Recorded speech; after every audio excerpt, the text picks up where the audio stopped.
Today is Vayigash Teives at Tashin Ayin.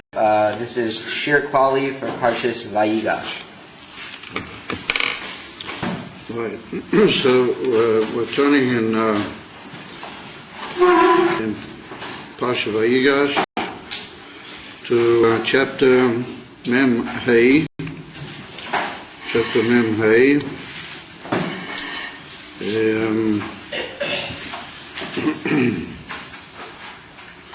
Pasuk Aleph. In other words, the beginning of chapter Mem Hey. And we're dealing in this class, Be'ez Hashem, with the revelation of Yosef HaTzadik to his brothers.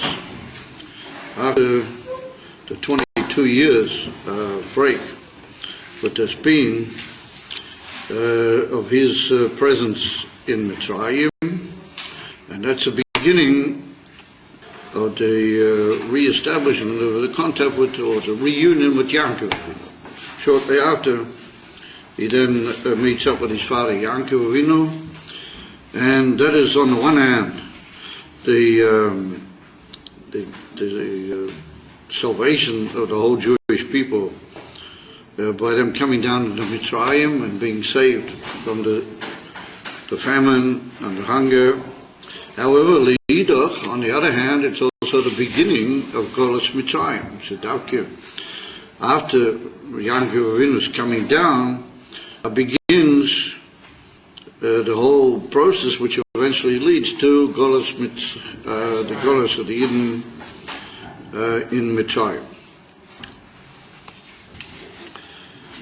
So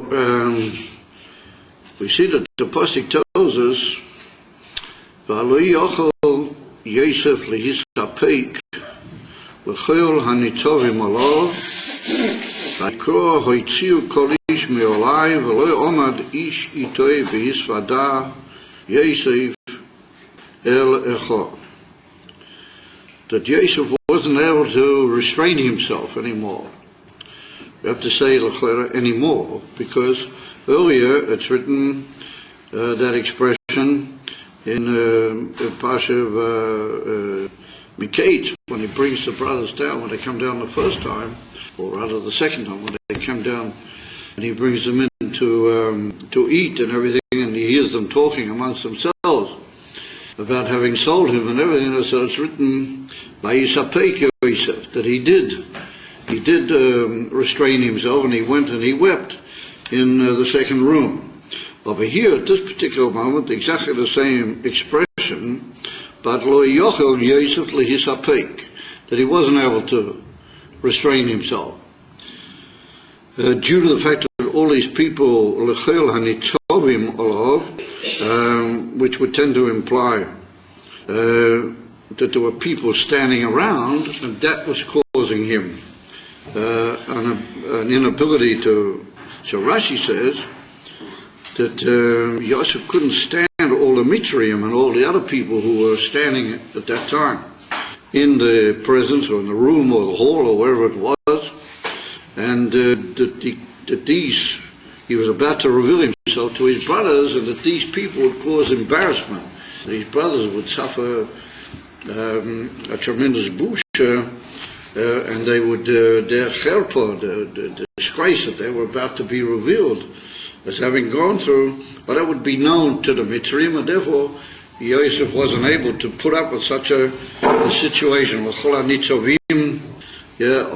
therefore, Vayikro, and therefore he called in the form of an order, Hoitziu cholish miolai, that he must take everybody out of here excepting himself and his brothers, and therefore lo yomad ish itoi, nobody stood with him at all. Bihisvada Yosef el echo, it was only he and there. And the Mitzrayim were all ordered to leave the area, or leave the hall, or the room, or wherever it was. So it was like an intimate, individual meeting of Yosef with his brothers. And then we see Vayitein Koile Bivchi, that he began to weep, Yosef, and the people of the base Paroi heard all that, and brought down in the Medrash that they were so curious as to what was going on, that they all hung around outside the door in order to try and make out what was going on the inside. And all of a sudden Yosef tells them who he is, and then he says, Ha'oid Avicho, is my father still alive? Is my father still alive? And then certainly they couldn't hold themselves back from Pachad, because they were nivhar, because they were shocked to be seeing themselves standing in front of Yosef. And then at the end, after he comforts them, he tells them that there's still a lot of famine which is in place of the country. And then he says in Pasuk Zayin, Vayishlocheni Elokim Lifneichem, and the Eibishter has sent me in front of you. Losum Lochem She'idis Boret, to give you a power to remain and to persevere in the land.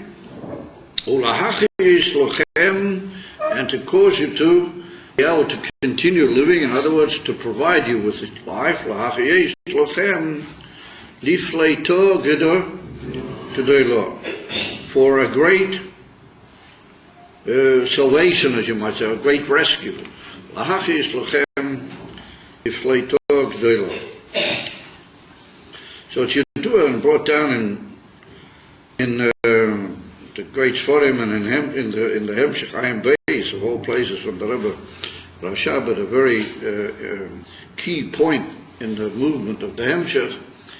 When they get to this passage that Yosef wasn't able to restrain Judah, and so the Rebbe points out that this was a tremendously great moment, in that Yosef wasn't able to hold himself, restrain himself. But in the other opportunity he was, because since he was about to reveal himself to his brothers, and that was going to be a reunion of all the tremendous koiches ruchnim that there are in Yosef and his brothers, and eventually Yaakov is going to come down into Mitzrayim. Therefore there was a tremendous Gilei Elokus occurred at that particular moment in Yosef HaTzadik particularly. And therefore Yosef HaTzadik, how he is in the spiritual alienness and in the Indian Haruchnius, wasn't able to put up with this tremendous Gilui Elokus. He wasn't able to just birth forth Nitzovim Alov, means all the Eidos Elyonim which were revealing themselves, all the great lights in the divine worlds which were shining forth. He couldn't take it, and therefore he burst out and he sort of revealed himself in a tremendous way to his brothers, who are another slightly lower Madrega, Kimavui, Terah, Barichas, and through that he brought them up and united himself with them, and gave the power to bring Yaakov down. That was eventually the power, we'll mention this again at the end of the class, that was eventually the power to withstand the whole Golus, and eventually to go out in Gulas Mitzrayim, the Gula from Mitzrayim to Matan Torah V'chulu. So the intelligent reader, when he stares at this whole amazing scene where Yosef is revealing himself to his brothers, and he's going to send them to reveal himself to Yaakov Avinu, it's been a tremendous amount of time, and as they say, a lot of water has flown under the bridge, to use an expression. But those 22 years have been an unbelievable suffering for Yaakov Avinu. Was not able to really ever be comforted. In the Pesukim and Rashi, way back in Parsha Vayeshev, that Lo Yuchal Yaakov Lehisnachein, he couldn't receive Tanchumin, whatever may be the beaver there. Why he wasn't able to receive Tanchumin? I mean, Rashi's Mavai for Boots and so on.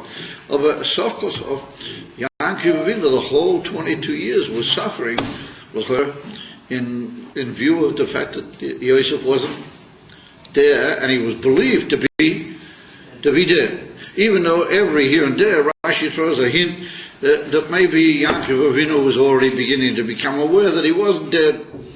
Maybe v'chulu, but Pashtas, even if that's the case, then the way the suffering is more delicate on the part of Yaakov Avinu, because where is he? And we have to assume that it wasn't an easy time for the Shvatim either, for all the brothers. I mean, living with this tremendous weight on their minds all those years, they and their families, and with the whole Arichas Ha'inyan.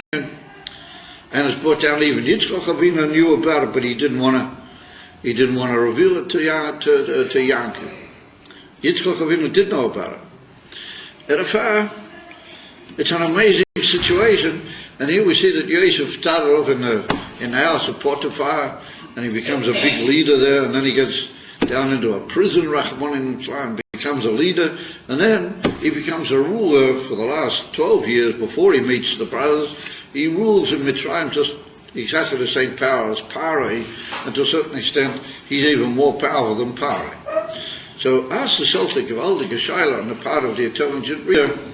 Here they had to quote the reader who pays a bit of basic attention to what is happening in the whole Indian. Why didn't Yosef make an attempt? And why didn't he, at some point or another, send a message to his father and say, listen here, Father, please don't worry anymore, I'm alive and I'm in a good situation. Or even I'm not in a good situation, at least I'm alive, and you don't have to worry about that. And pray for welfare, and Zifra the Avis is going to help, but one way or another, it's going to come good. And you might say, well, so comes along there Chaim HaKodesh, and there Chaim HaKodesh asks this Shaila. And the truth is that we don't find in many Midrash Chazal and in other places that they deal with this question. And also, if you look carefully in Rashi, you don't find Rashi or some other great Pashtone Hamikra open reference to this Shaila. You know, I mean, it's a tremendous question. Why did Yosef allow all those 22 years to go by when he would have had opportunities not to inform his father and try and straighten out the whole thing and bring everything to a reunion much incomparably earlier, and at least to take away the whole strain from the situation.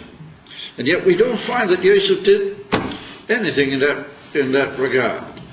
So we're going to deal tonight with two main attempts to approach that question. One on the part of the Chaim HaKodesh, but there's another dealing with the matter on the part of the Rabbeinu Moshe Alshich. Well, he was a contemporary of the Arizal, and he lived in Tzfas, and he was the great Mefarish HaTorah Derech Drush. It's well known that the Arizal said to him that he belonged to Elam HaDrush, not to Elam HaSeid, because he wanted to learn Kabbalah from the Arizal and the whole big story. That the Arizal didn't actually agree openly to learn with him, and he tried once to catch the Arizal as he was going past with all the Talmudim, but he fell asleep. He couldn't understand why he was falling asleep. And when they came to where he was sitting, the Arizal looked at him and said, don't wake him up, just leave. And they all walked past, and he woke up later and he thought to himself, what on earth has happened? You know, why did I fall asleep? Later the Arizal said, because you don't really need to learn from me, because your whole Indian is to shine to the Jewish people in all the generations to come, the Indian HaDrush. And my Indian is the Indian of a Seid. Yeah? And we're two different departments in the Torah. I said the result is of the Alshich, Rabbeinu Moshe. However, the truth of the matter is that the Alshich did in effect learn a lot of Kabbalah, but he wanted to learn the results, whole amazing Gilui in the Kabbalah. However, we're going to deal with his approach to the whole Indian, and then on the basis of that, now we're not suggesting that maybe there are other Meforshim who also deal with it, but this is two fascinating approaches to the whole Indian. And first of all, we have to take a quick glance in Rashi according to our limited knowledge. And why is it that Rashi doesn't come out? I mean, it's a very obvious question. Why didn't Yosef do something? So you might say, there Chaim HaKodesh backs that up. You might say, well, look, when he was in base Potiphar, he was basically an Eved. I mean, he got a very high position, but he was basically you could say he didn't have the opportunity. He couldn't really go sending private. In those days, there were no faxes and emails. What they're going to do is, he would have had to send a letter, an open act, finding a shliach to take the letter with the whole ma'aser. He didn't want to take chances with his position. Even when he was put in the Beit Sohar, even though he got a high position in the Beit Sohar, but he was still also in the Beit Sohar, he was still a prisoner. So a prisoner is not going to go running around sending messages out of the prison. But I mean, I'm sure he could have, had he really wanted, he could maybe have, because he was in a leading position in the prison. But nonetheless, we can push and say, well, when he was in the prison, that was not such an easy place to send messages and so on. When he comes out and he becomes already backed so tremendously by Pari, that he's made the Mishnah LaMelech. Not only that, he becomes in some ways more powerful than Pari himself.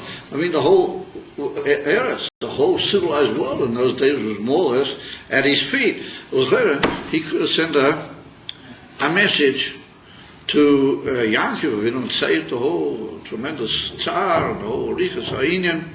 Yet we don't find that Yosef did any such thing. And he waited, and then when the brothers came down, he also didn't do it in an easy and quick way. He didn't see them for the first time and say, oh, come on, guys, this is my brothers. Yeah, look. After we put them through a whole, amazing, what you might almost call slow, I wouldn't call it torture, but a slow tsar that he put them through by just taking their money and taking it away from them, making them look like they'd been up to no good, and sending them back and forth, and getting Benjamin to come down, Shaloi Karotz and Yaakov, Taho Riches Hainim, Loma Ko. If already he had them, why did he stretch it out? Why did it keep going? So it comes along the Chaim HaKodesh. But the truth of the matter is that it could be that the Alshich is prior in time to the Chaim HaKodesh. But we'll go sort of in that order.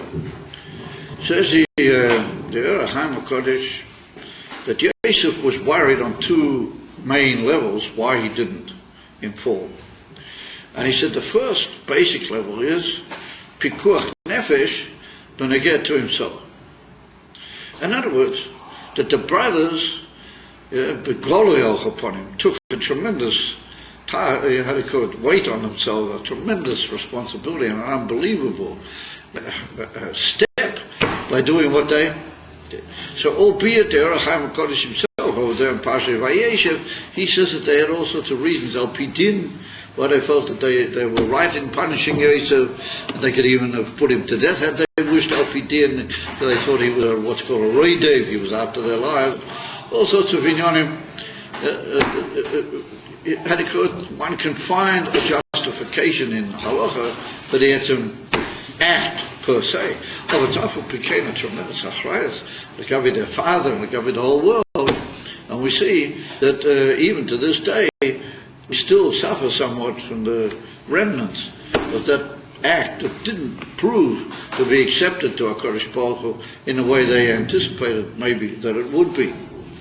And it's brought down in Medrashi Chazal and on Yom Kippur when they bring the story of the 10 great rabbis that were put to death. On Yom Kippur, you're familiar with the Harugi Malchit. So you see over there that the king in that day, the Roman ruler, he came with a taina to them, But did anybody ever fix up this business with the selling of Yosef by his brothers? And in the end, they had to pass away as some sort of a kapora for the whole Indian of the Mechiros Yosef. So we see that somehow or another, it remained a tremendous issue in Ruchnias, still had to be somehow or another atoned for and fixed up. And it's brought down even in latter in Yonim but it's still, the relation still remains over in many inyonim. So they took on themselves a tremendous achrayas and a tremendous weight over themselves and their whole families and all the generations to come. So some sort of a mention should be made, as to why didn't Yosef take some action in the matter once he came into power. However, that shows us that they really did feel that they had the right to act that way to Yosef. However, we could say that the reason that it remains for all the generations to come a form of accusation, it's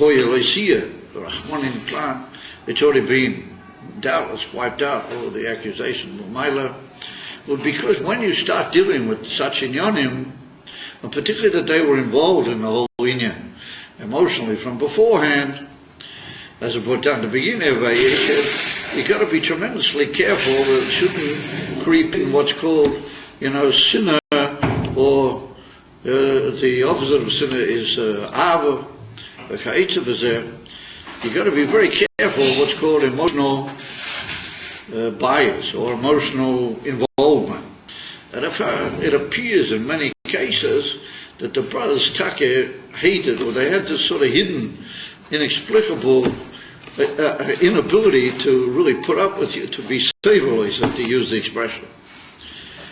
And if Yosef was concerned, knowing as he did that deep inside there was an issue here on a deeper level, what you might call inability to really understand him or to put up with him, had they got to know about it, and it would have been revealed to Yaakov what had happened, that they would do everything they possibly could to persuade Yaakov that it wasn't true, and that in effect he was dead, and they would secretly try to take action that he'd be put to death, and that he'd be removed, as you might say, from the scene.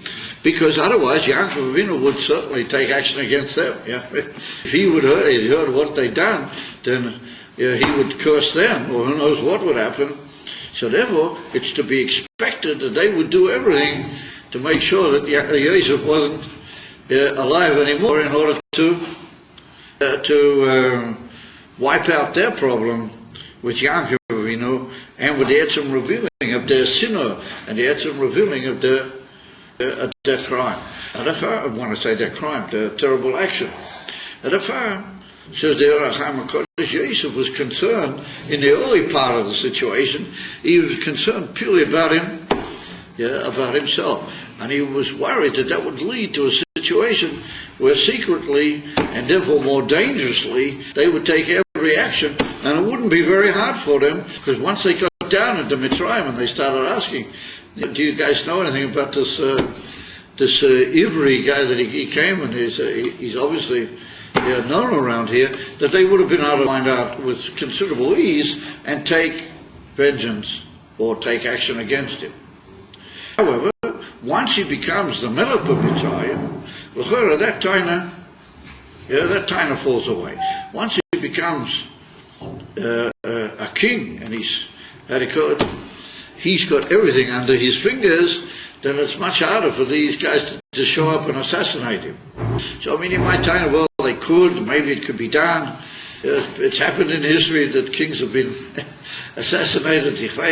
But that's only a dova bilti shachiyah, particularly that Yosef was, he was surrounded by all the might of the British kingship, and he had all sorts of bodyguards and all sorts of inyanim, bilti shum, sofich, v'chulu. So look at that time falls away. In the last 12 years, well, that time falls away. And the first says they are a Chaim HaKodesh, a much deeper inyan, and that comes out in the words of Rashi over here, what we just read. And he said that after that, Yosef, a tzaddik, had Rachmanas on his brothers not to bring them to Busha. Because if he would have revealed it now, when he was a king, and he would have sent to Yaakov Avinu, telling him that he's still alive, Yeah, and Young would have inquired, how did he get there? What's he doing there? You know, what's happening? Well, the whole story would have come out. Well, they would have been in a situation of helplessness, and now they would have been in a state of absolute shame that they could never really overcome in front of their father. How is it any different than when he eventually revealed himself? The story revealed anyway. Yeah, that's what we'll see. Therefore, Yaakov, therefore Yosef HaTzadik didn't want to be Vayigash them. And the Chaim Kodesh says that we have already a gilui in the Torah as to how chomor and as to how tremendously serious it is to be Vayigash another person. Not even going into the fact that you're Vayigash in barabim, in public, but even just to be Vayigash another person. That's what we see earlier when they get to Tamar mit Yehuda. You remember? Yes. She didn't want to openly come out and say, listen here, you are the party concerned here. No, she sent the things to him and let him work it out himself and all, so the people around wouldn't really know what was going on. But he himself, and she left it entirely up to his honesty. And she knew that at that moment her whole future, or her whole fate, as you might call it, was hanging entirely in the balance of what you might call the uprightness and the yosher of Yehuda. And to his great credit, it's brought down in Divrei Chazal, it was a tremendous credit to Yehuda that he admitted that she was right and he saved her life, and he admitted that he'd been in the wrong. What does Rashi bring over there? Why did she do it that way? Because it's written that it's better for me to die and not put him to shame. And Rashi brings over there the Gemara in the Sekta Seita, but it brings a whole series of our rhymes. Omer Rav Zutu, B'mazutu, Omer Rav Dimei, Omer Rav somebody else, Omer Rabbi Yochanan, Omer Rabbi Shimon Bar Yochai. In other words, it goes through, and we find on many occasions that Rabbi Yochanan, even though he was on a Moira, he wasn't in the time of the Tanoim, Rabbi Yochanan gives over in Yonim B'Shem Rabbi Shimon Bar Yochai. It's very interesting. We find many in Maimonides from Rabbi Yochanan, which he gives over in the name from the Rashbi, from Rabbi Shimon Bar Yochai. What does he say? Mutav la'odom sheyashlich esatzmei b'toi kivshon ha'eish. It's better that he should throw himself into the furnace fire. Lo Yevai says, lo Yalbin as Pnei Chaver Barab. He shouldn't put his friend to shame in front of everybody. Barabim in Pashtas means a minion of Yidden is a rabbi. So therefore, she was going to be burnt. He said to Hoitzio Vatisa, take her out and burn her. That's what he paskined, like Rabbi Toma. It was only at the last minute that he changed his mind. So she was ready to throw herself into the fire and not put him to shame. So that Rashi already brought. Rashi's already taught us as Akhlaq. And therefore, comes again certain Meforshim on the Chaim. HaKodesh and made time of it. Wait a minute, over here wasn't necessarily it wasn't necessarily Barabim. If Yosef would have sent a message, it would have been in front of their father, Yankiva. And the Yankiva, will have Daki in front of a whole Rabbim, and it might have been only Yankiva himself got the message, and then he would have called in the brothers. But one way or another, they would have been put to shame. And therefore, certain people are mafalpul in that whole union. Does it have to be Dafki b'fnei Rabbim or not? And I want to say that there's a Yisur Godel to be Mavayish Yochaber, even if it's not b'fnei Rabbim, even if it's Biyochim. But the whole union of Mutav Shiashlich Azatzmi, like Kivshon Ha'eish, maybe doesn't go on if it's not Rabbim, but if it's still a Dover, Chomo v'Kosher Me'id Me'id. And in fact, they bring a Gemara, a very famous Gemara, Masechta Kesibas, in Daf Samach Zayin, over there, it's written an amazing story, that there was, what was his name, Marukva, I think it was, one of the great Amorayim, that he used to give tzedakah b'seisa. He didn't want that the aniyim should know that he was giving the tzedakah, because he didn't want to put him to shame. If a man knows he's being makabel tzedakah, somebody puts him to shame. Therefore, he used to be very careful with a particular oni, a certain oni that he used to feed, but he knew that oni would be very put to shame if he ever knew.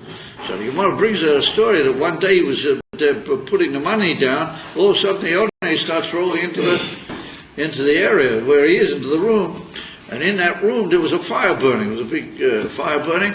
It's written that this Maruk had tried to jump into the fire, tried to throw himself into the fire in order that the oni shouldn't be put to shame. So over there, it's written a slightly different lashon than what's written in the Gemara Masechta Sota, what's brought down about Tomo. The lashon there is slightly different, but the implication is the same. And dort steht, mutter le'adam she'imtzer es hatzmei lo'eish. That a man should give himself over in the fire. Lavdafir lahashli es hatzmei toy kivshon away. Oh, anyway, this goes enough for me. I don't understand. Robbing is a minion of Jews? Can you? Robbing means a minion of Jews? Yeah. So, Robbing means a minion of Jews. how is robbing by Omar and not robbing by... Well, there's obviously a lot of people around, because Yehuda Paskin, if they Bezdin with everything, he said that they should take her out and burn her. So there was people standing around out there. It's a matter of an Hanami. Some people say that it's like Lashon Hara, because it's brought down like Gabi Lashon Hara, that you only need 3 people, you don't have to have 10. And that's already considered, that's going out into the public knowledge, if the 3 people hear it. So therefore some people want to say maybe by this also it's enough 3 people to be called rabbin.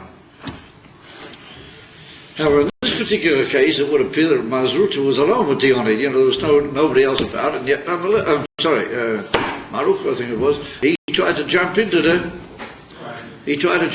fire in order that the Oni shouldn't realize. So everybody says, Gewalt, what's it?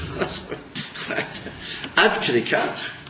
So we see that the Indian of being Vayigash somebody, and the Rishonim, the ritual and the Rads bring over there on that Gemara in Masechta Ksubas, you can see this Indian of being Vayigash Chava is a very serious matter. How many it shouldn't be, because we see that Maruf was prepared to jump into the fire right on the spot, and something saved him relative. So in the end, he only backed out again. He didn't come, or he took the money before the fire started burning him. He got out of it in the end. He was ready, mitzidoi, to throw himself into the fire. From that we see that Goydel Ha'inyan and the fire. The Arachaim HaKodesh says that Yosef was tremendously concerned that these brothers shouldn't be put to shame. Now here we see the unbelievable gadlets of Yosef HaTzadik, but that leads to another inyan. Well, this year is not about the other inyan, and I'm only going to mention this very, very briefly. And that is, we see that Yosef HaTzadik was also, he said to them here, you must go and tell my father and bring him down, and I will look after you. I will feed you and I'll support you. I'll look after you all. I'll give you the best place in Eretz Mitzrayim to live with the whole.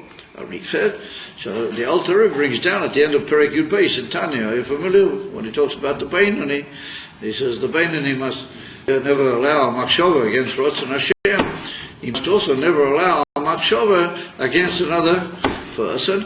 And he brings over there at the end that you must be Kamosh Kosu B'Zoya HaKodesh Lu'meid Mi Yosefim Echol, that you must learn from Yosef with his brothers, Ligmo L'Chayovim Teives. Even though these people are very high up to you, they're very guilty of having done and what they did, nonetheless you have to give them everything good, and you have to give them as if nothing had happened with the Gamsa Arichis, as it's brought down in the Zohar, the big Zohar HaKodesh about that.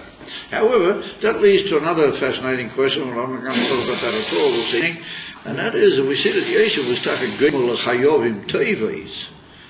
But we don't find that he actually openly said to them, listen here, yeah, I'm with you guys. We don't actually openly find anywhere that he said, I forgive you. So there's a big shaila in some of the great Rishonim and Achronim as to whether Yosef really ever forgave them, but he did everything else. But whether he actually forgave them, it's under the shaila. I don't want to say no. From what he did, you can see that he anyway forgave them. It's a whole big discussion. However, we see that the greatness of Yosef was such, knowing that the brothers had done these terrible things to him, and in the certain prat they were chayav to him with the whole, details of what led up to this whole situation.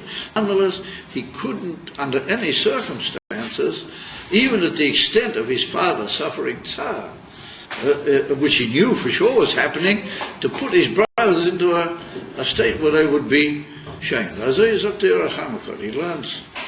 that that's mafurish, the basis of the whole hemshech, of the whole sugya sadova, and the whole inyan, that Yosef Iker, in not once he had the power of kingship, was in order to save his brothers from that terrible death, from that terrible disgrace. So that fits in nicely with what Rashi says. Yeah, we see that he couldn't put up anymore as he wasn't able to stand anything. Not that he couldn't put up with his emotions so much. Yosef said he couldn't stand that they would be put to shame, that therefore he asked that everybody must leave the whole area. That according to the Racham HaKodesh, Yosef had a tremendous moral, both Lagabi, at the beginning, Lagabi himself, Pikuch Nefesh Lagabi himself, and Lagabi his father being put to Emerson. They really did get rid of him, and his father would have had unbelievable, because Rashi made out clearly that Yosef, the person can really feel in a way if the mourn person really died or whether he didn't. And then later, the whole basis of his actions is based on this union of care that they shouldn't be put to shame. This whole last point that he kept moving them around on the chessboard, not telling them straight away, well, that's another inyan. And we find that's brought down, even in Divrei Chazal, but in certain of the great, very early Sfarim, that Yosef did that in order to, as it were, put them through personal pain. But they were, all the time the test has been taken, it hasn't been taken, it's not there, it is here, but what's going on with this man, what's he doing to us? That was a form of what you might call Yisurim, that Yosef wanted they should suffer, that if there was anything left of Yisurim that they needed to have, that should be enough to be machapa for them.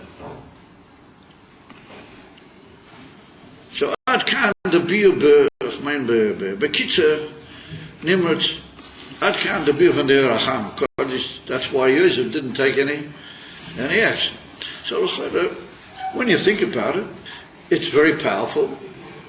But we find that the brothers, they sort of maybe completely mellowed and changed their whole approach as the years went by. And then what Rashi brought earlier, that they came down with the intention in Mitzrayim. They knew that maybe Yosef's still there somewhere. They came down with the intention that they would give all the money in the world that they had and more in order to be paid to Yosef if they were to meet up with him in any of their movements in Mitzrayim, that they were ready to be paid to him.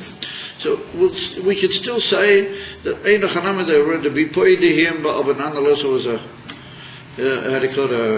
hidden sinner. What that can be. And therefore, the last word in the Racham HaKodesh is that he bases himself on a Gemara of, that's why I asked you to bring me the Tanchuma. The truth of the matter is, it's not written in the Tanchuma. I found that that's not a correct reference. Whoever wrote that reference, I think, was a little bit misleading. It's in Ayalchit Shimoini. And I don't have the old Shemoni, not here in the office.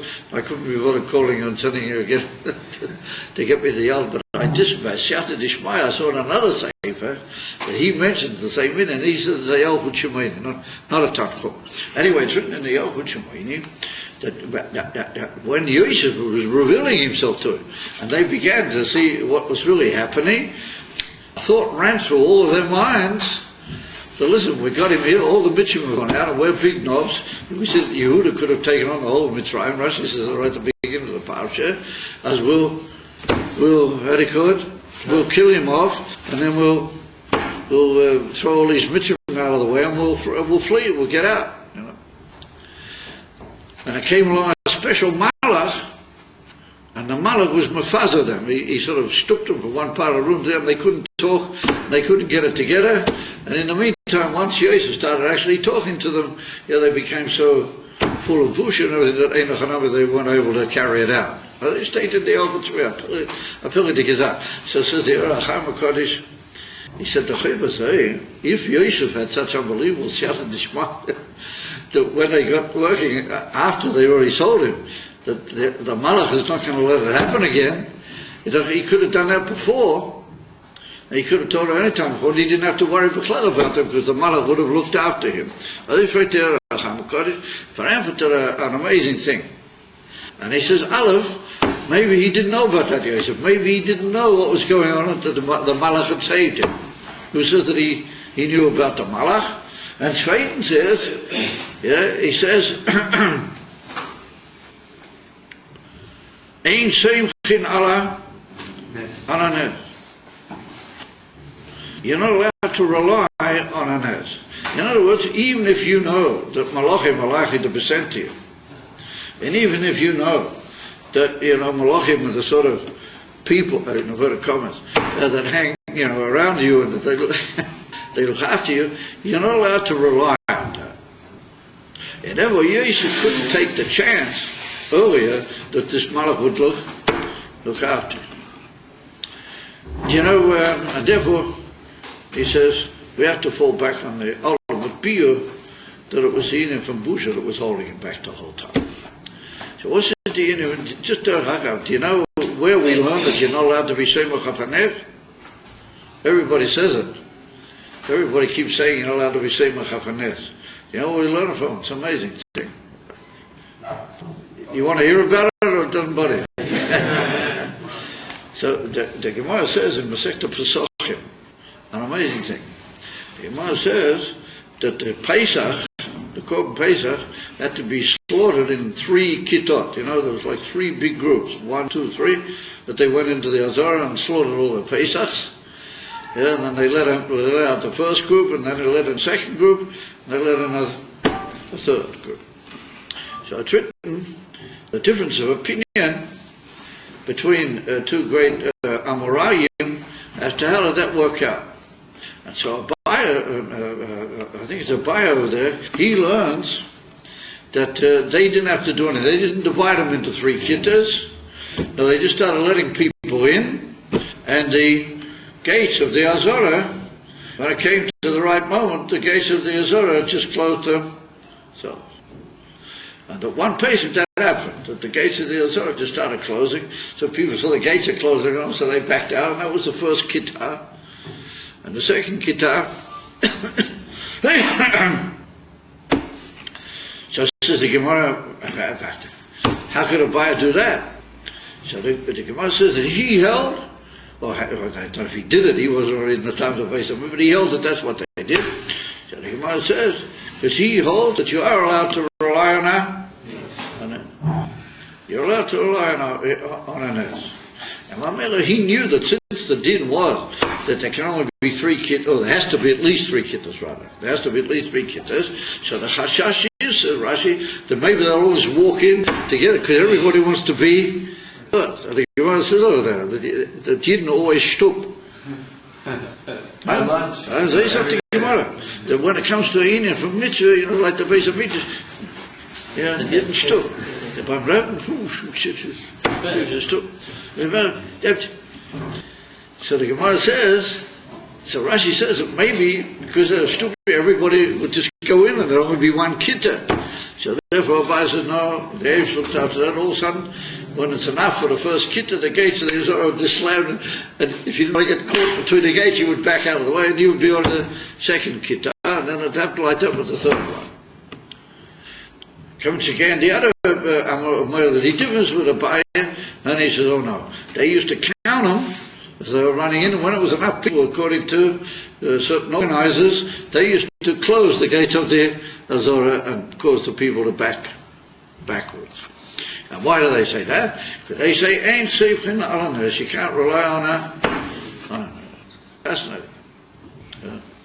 I mean, in the Beis HaMikdash, Abai, he holds it, I don't know, he holds everywhere. In the Beis HaMikdash, he holds it, same chenala. Upon him, Yosef is the opinion that ain't same chenala. The whole thing is only to worry about being Vayigash. And therefore it fits in nicely with what Rashi says here, that he couldn't take it means that he couldn't possibly stand that they'd be put to shame.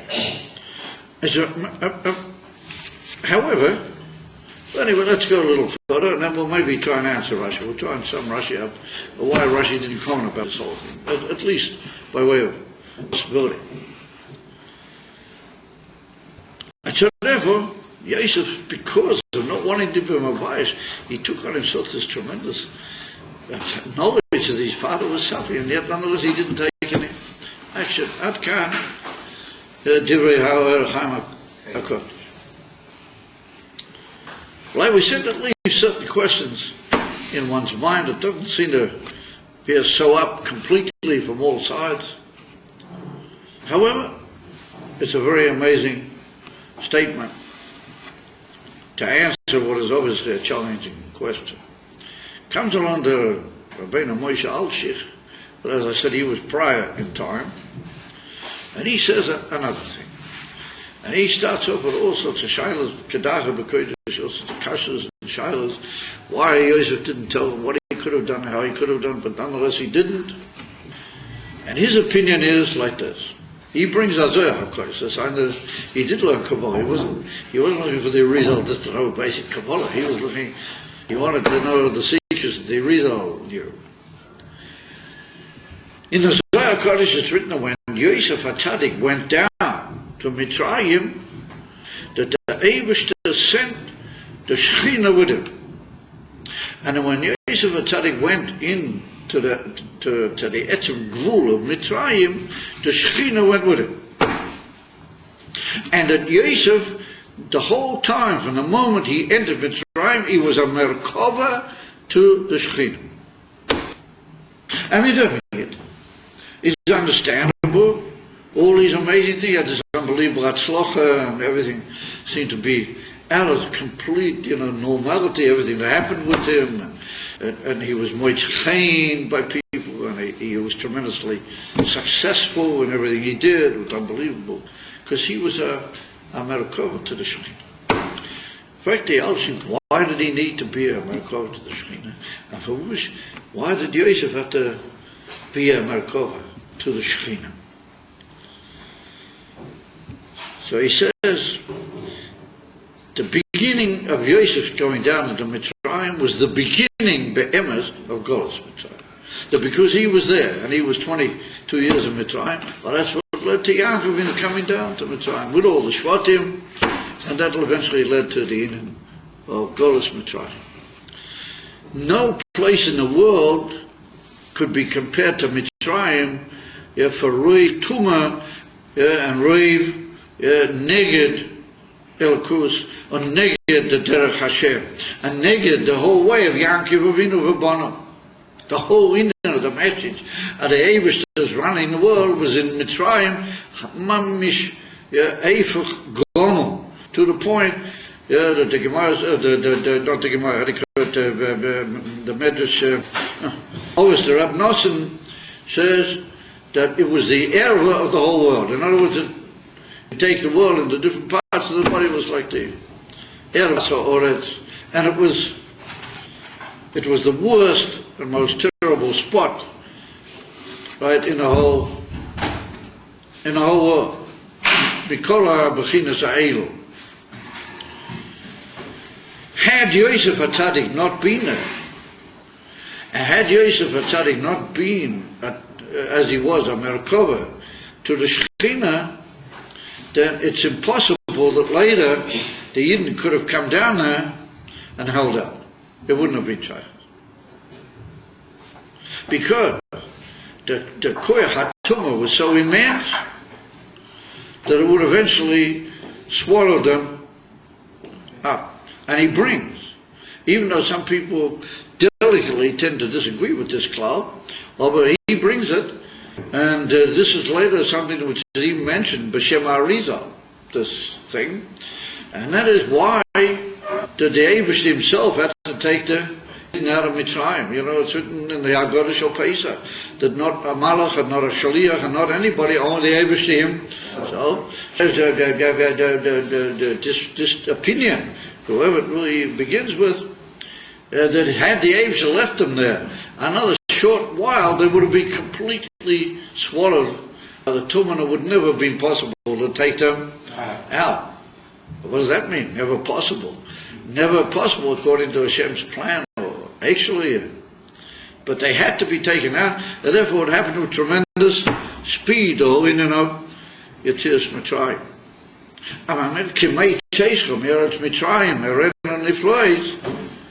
We all say the same thing. We're also showing the same thing. It can't hold out anymore in this whole situation. It's got to be taken from me, miyad. That's what the Rebbe said. Taken miyad mami. However, says the Alshich, you see from that, even with Yosef, and with all these koyches, and with the Gilui Ashchina, Ali de Yosef, came a moment where I could not. It had to be miyad to take them out, otherwise they would have, wouldn't they? Yes. They would have sunken completely, and it would have been impossible, kaviyocho, whatever that means, to take them out of Mitzrayim. And if Yosef had to be there in order to, and therefore we see there was certain inyanim, even more than that, says the Alshich. It was even more than that Yosef provided an amazing situation whereby when the Yidden, Yankiv and the brothers came down, they were makabel only directly from the Eibishter and not from the Mitzrayim. Because he said, if you are makabel from a certain shitta, or a certain people that represent a certain shitta, well, that can have on you an effect, to the point that you might also get sucked up in it, even if you have a lot of power of ruchnias within you. And therefore he said, had Yankiv or Bono, had they been makabel things through the Mitzrayim, then they would have been in trouble. And therefore they didn't eat the crops of the Mitzrayim. The Eibush made the Rav in order that Yosef HaTzadik should put away all the crops. And what were they eating? They were eating Yosef HaTzadik's crops. Rashi already told us that all the ones that the Mitzrayim put away all rotted on them. And the whole Indian of the crops that were any good and could feed anybody, I feel that the Mitzrayim was only Yosef. And Yosef did all sorts of inyanim in Mitzrayim to prevent that his father and the son, whenever he would bring them down, whenever he would eventually be reunited with them, that they wouldn't be under what's called the Sar Lamaila of the Mitzrayim. In other words, they wouldn't be under the Malach Lamaila or the Sar who runs the whole Mitzrayim, but they would be receiving Yashar Me'akodesh Baruch straight from the Eibishter through Yosef HaTzadik Rabanit from the Mitzrayim. And therefore he says, Ad Kedei Kach, then why is it that Yosef wanted the Mitzrayim should mal himself? He went to this whole thing, he tried to make the Mitzrayim make Milah, was that in order that they should be completely cut off from their own Sar, and that even they wouldn't have any power anymore to be mamshik from their own Sar. They would all be neutralized, all the Mitzrayim would kill, they wouldn't have the power to reach their own Sar, Lamayla. It's amazing. And he learns that without the presence of Yosef HaTzadik, you could have been Yaakov Avinu, you could have been the Shvatim, you could have been, you name it. but you wouldn't have been able to hold out in Mitzrayim. Eventually, the tumah and the power of the Sar and the Inyanim in Mitzrayim would have some way or another drawn you. Yosef HaTzadik, he prevented all that. And therefore he made it possible that when the Yaakov Bonov did come, that they received Omer Mitzvah Kedusha. It's a politic, it's an amazing beer, what he gives. And then he goes on to say even more, to the great protection of Yosef's presence, with the Shekhinah, with Elakus that went with Yosef, how it guarded all the different details. He goes into different pratim and different details. That's very barich, the Alsh. And I heard that some of these inyanim are very barich. And that's an amazing, an unbelievable, and mind-boggling principle.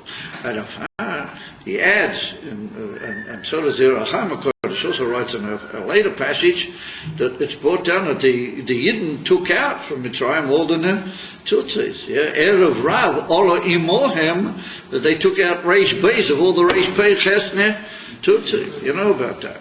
When they went out of Mitzrayim, he said, if it hadn't been for Yosef HaTzadik, it would have been verkehrt. And the Mitzrayim would have slept out of them all the Kedusha. And the power that they were able to be Mavarad and the Tzutzis to Kedusha Mitzrayim, all from Yosef. And Yosef with the Shechina that went with him. But Sad Khan Berach, the beer, had Pratzeh from the Rabbeinu Moshe Alshi. So he says the Alshik, yes, if you take all that into account, and all the details that involves, then he said, just imagine Yosef HaTzadik's chesbon. He said, because if he would have let Yaakov Avinu know, then B'derech HaTeva, forget that Yaakov Avinu might have wanted to take vengeance against his sons, he might have wanted to punish them or curse them, forget all that. What would Yaakov Avinu want to do first thing? My son is in Mitzrayim, Keval, yeah, let's get him out. Let's do everything that Yosef not be anymore in that situation. Let's bring him back to be with us in Eretz Kanoah.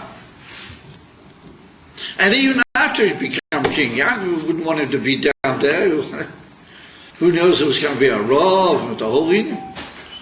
And if Yosef HaTzadik was concerned, and he saw right from the beginning that everything by him is Shalei Piteva.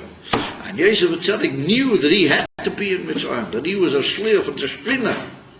And he was a shliach from the Shekhinah to be in Mitzrayim. Therefore, he didn't want to inform Yaakov Avinu that maybe Yaakov Avinu would take every action and move him out of Mitzrayim, and he wouldn't be able to refuse Yaakov Avinu. Else kibud out.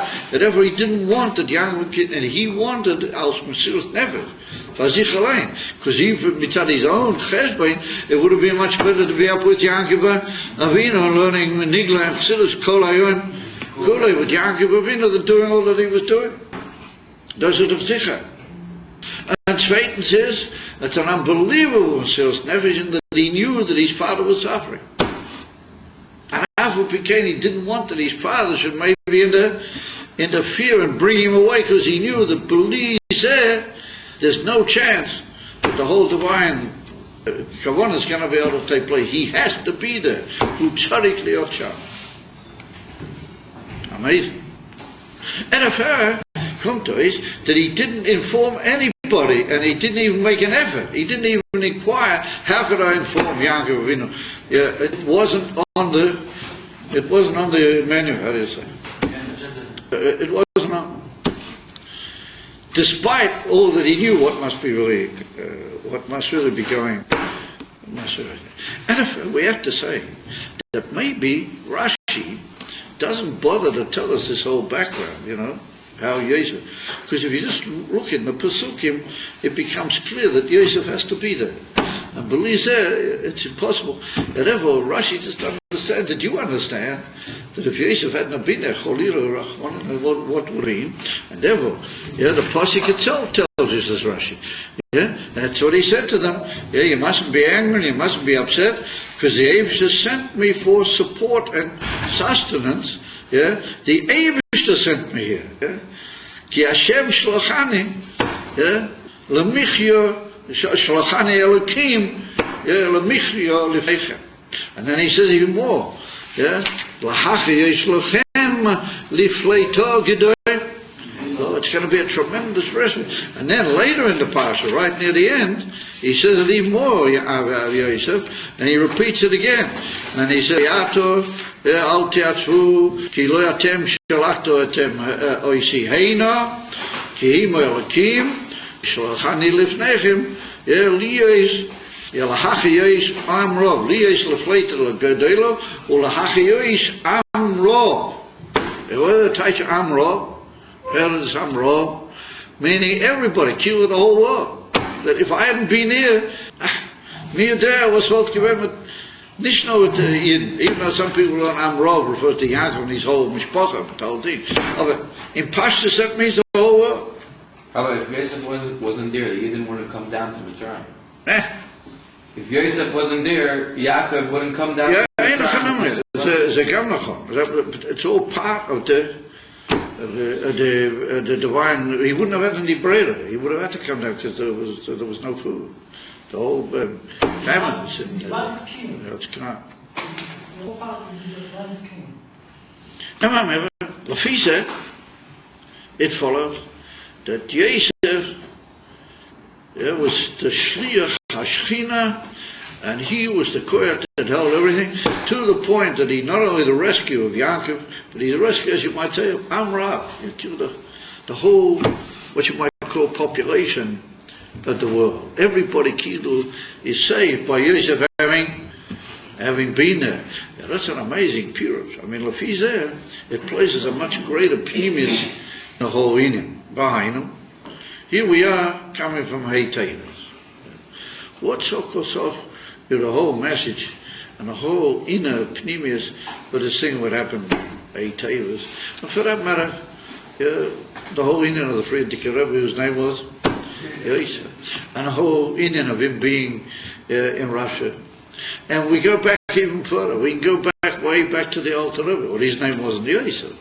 But nonetheless, the Mendele Vitebske, who he took over after the Maggid, he was the leader of the whole Hasidic movement.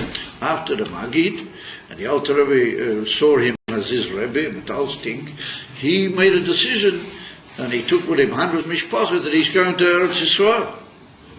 Now that's an amazingly great Indian in its own right, the fact that Mendele Vitebske did come to Eretz Yisrael.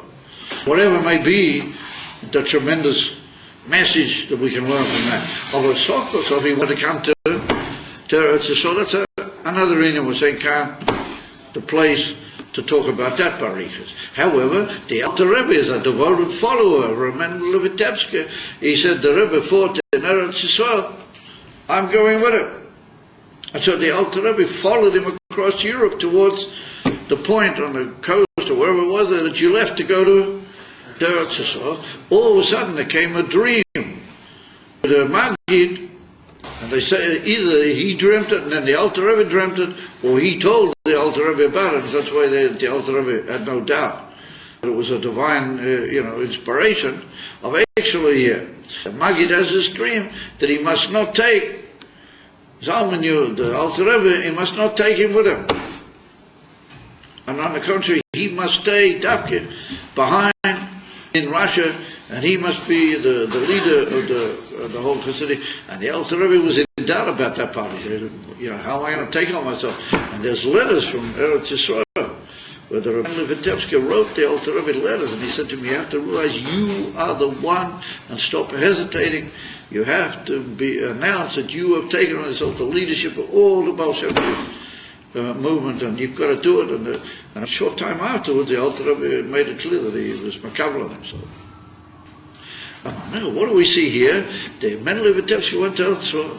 Yeah, that was an amazing sort of aliyah, all in its own right, had its own inyonim, of a cure that you might say, the Gabi, the tremendous struggle of what it means hidden, began to the goal. Mendele Vitebske moved off the stage.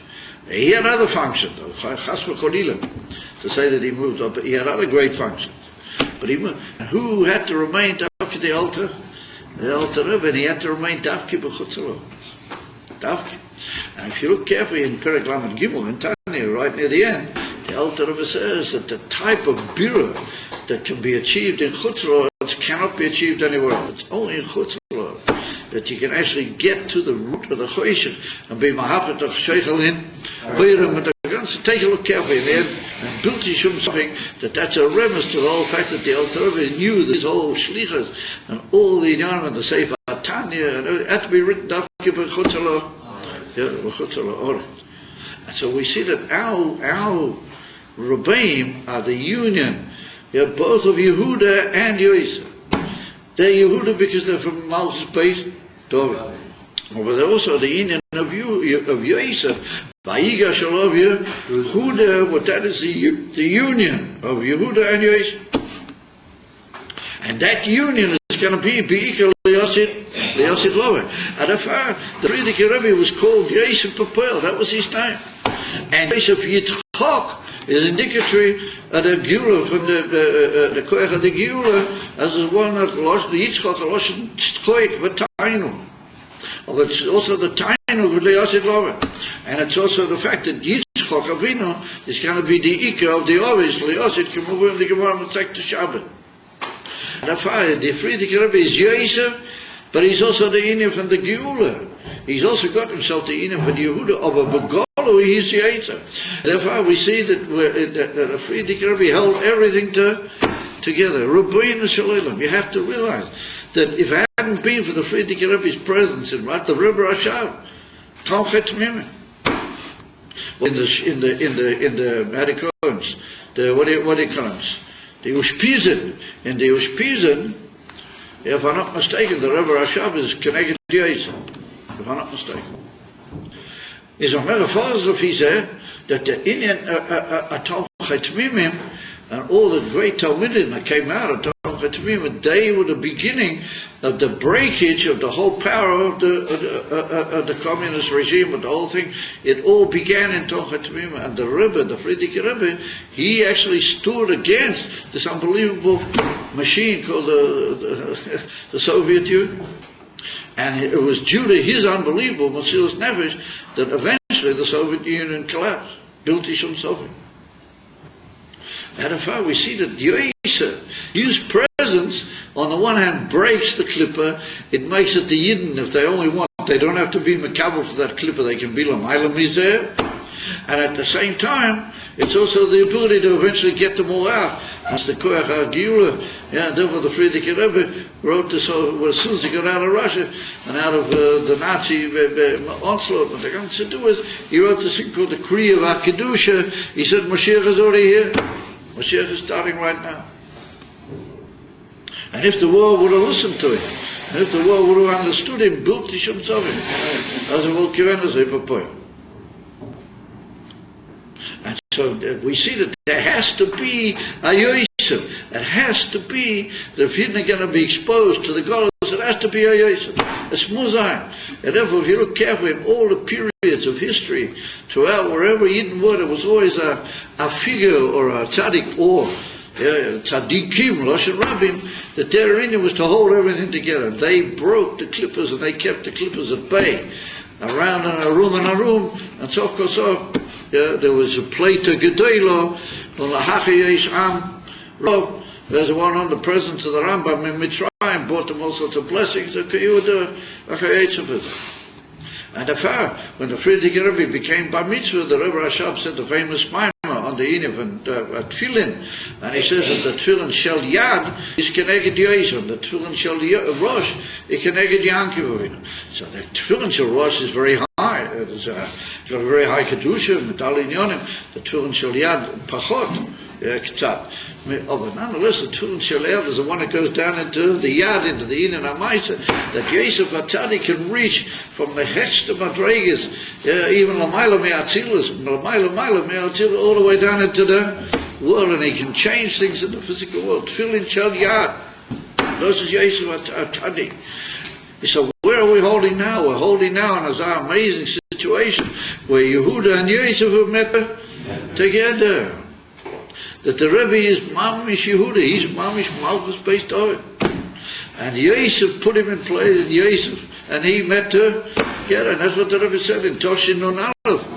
In the famous Sikh of Koch Ches Sivan, the Rebbe said that the Yesod and Malchus have met together. A famous Sikh with the Rebbe brought down. So people go around saying, oh, you know, maybe you don't learn all those sikhs, and maybe who does know and doesn't know, and a hin and a her.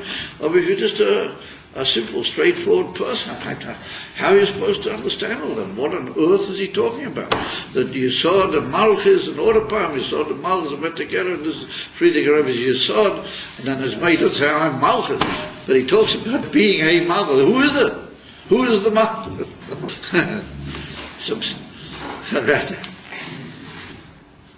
So at the far, we see that the whole Indian is the union. Vayigash Teives Yehuda. That's it.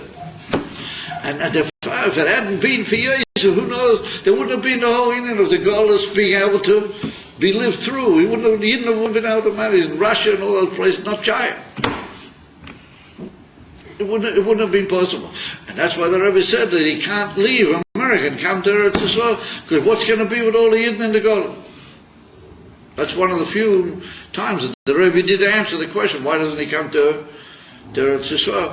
And he said he can't leave all the Yidden that are falling into assimilation and other. He's present is what gives the koach of Yiddishkeit and Yidden to hold out. That's what he said before. Das ist the beginning of Yosef. Oh, but yet the Rebbe is the already joined together kite, the union mamish of Yosef and Yehuda. And the fire he started showing we want Mashiach now. And Yechia Melech HaMashiach. By Beis Nissen. Or Beis Nissen at the outside of the Rebbe Rashab. And the Rebbe Rashab is Yosef. And the Rebbe Rashab is Tolchet Tmima. Yechia Melech HaMashiach. And after we see that it's all coming together. Remember, the Auschwitz Biur is an amazing Biur. And on that basis, we're able to understand the whole inner. And the Father Yosef knew that he had a holy task, and he knew from the very first moment that he lived through that what they did to him, and came over into Mitzrayim. He knew right from the very first moment what he was doing there. And he knew the Shekhinah was with him, and he knew there was only going to be time until he gained some sort of an amazing power over what's called Mitzrayim. It was just a question of the time. Yosef knew it. And therefore he knew that he would makabel on himself with unbelievable Mesiras Nefesh, that he's got to be there.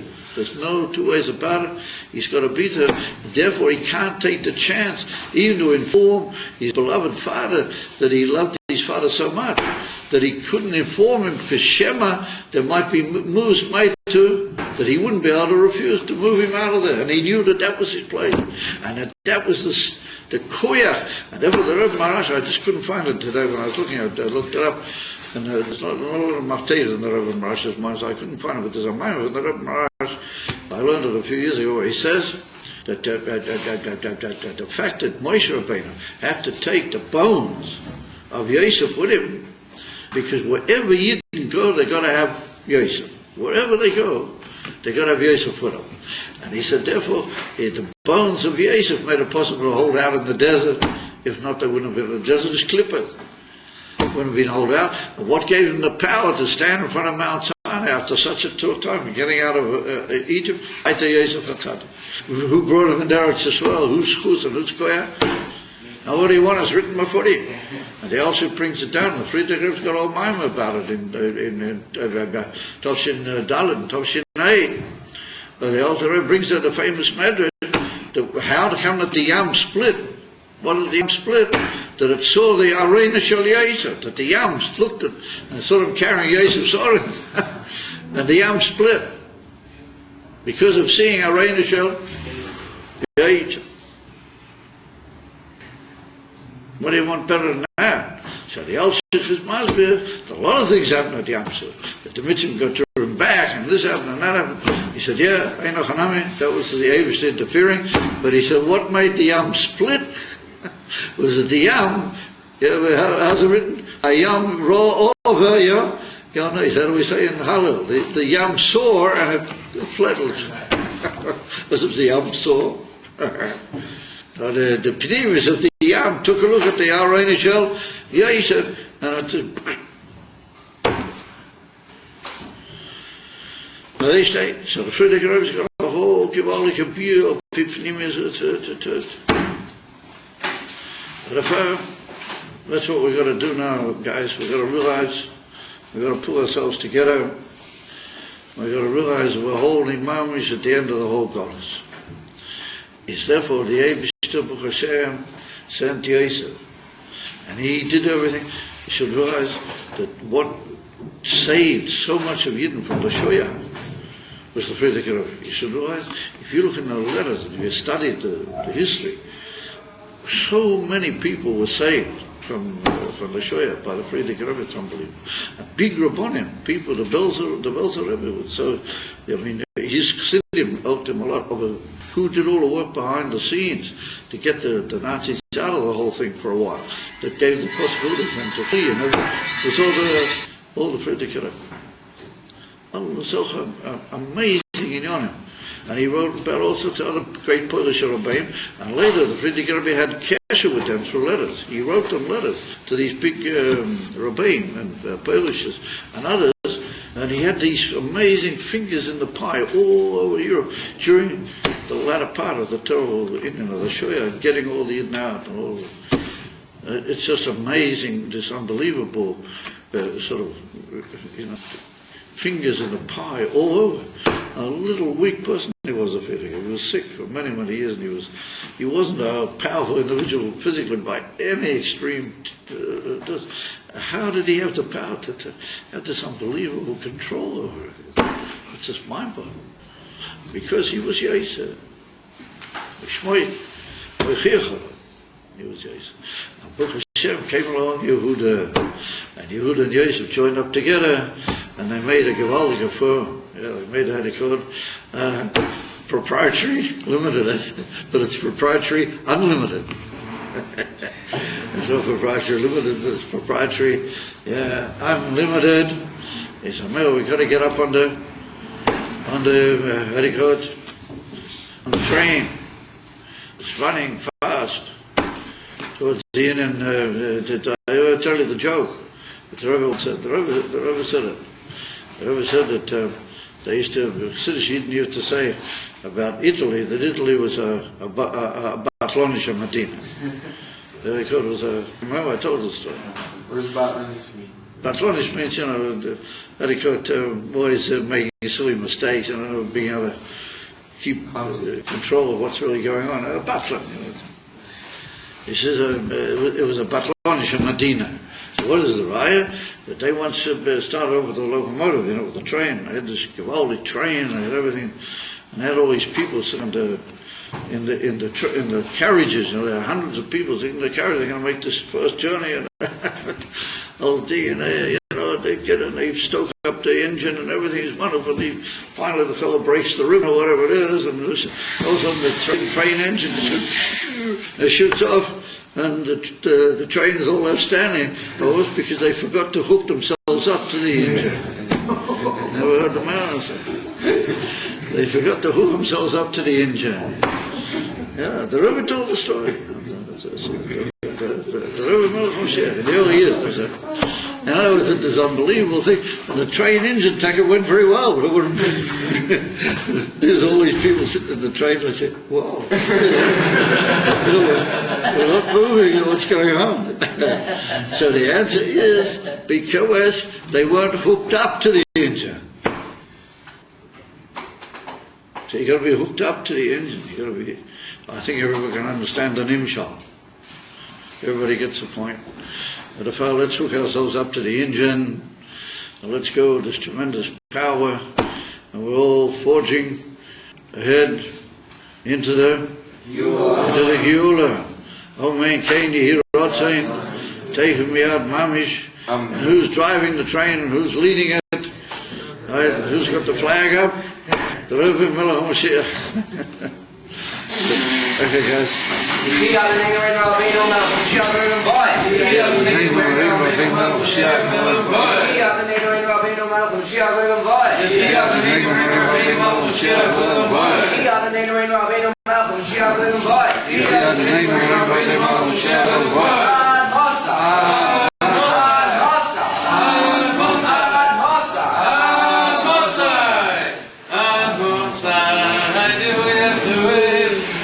Yeah.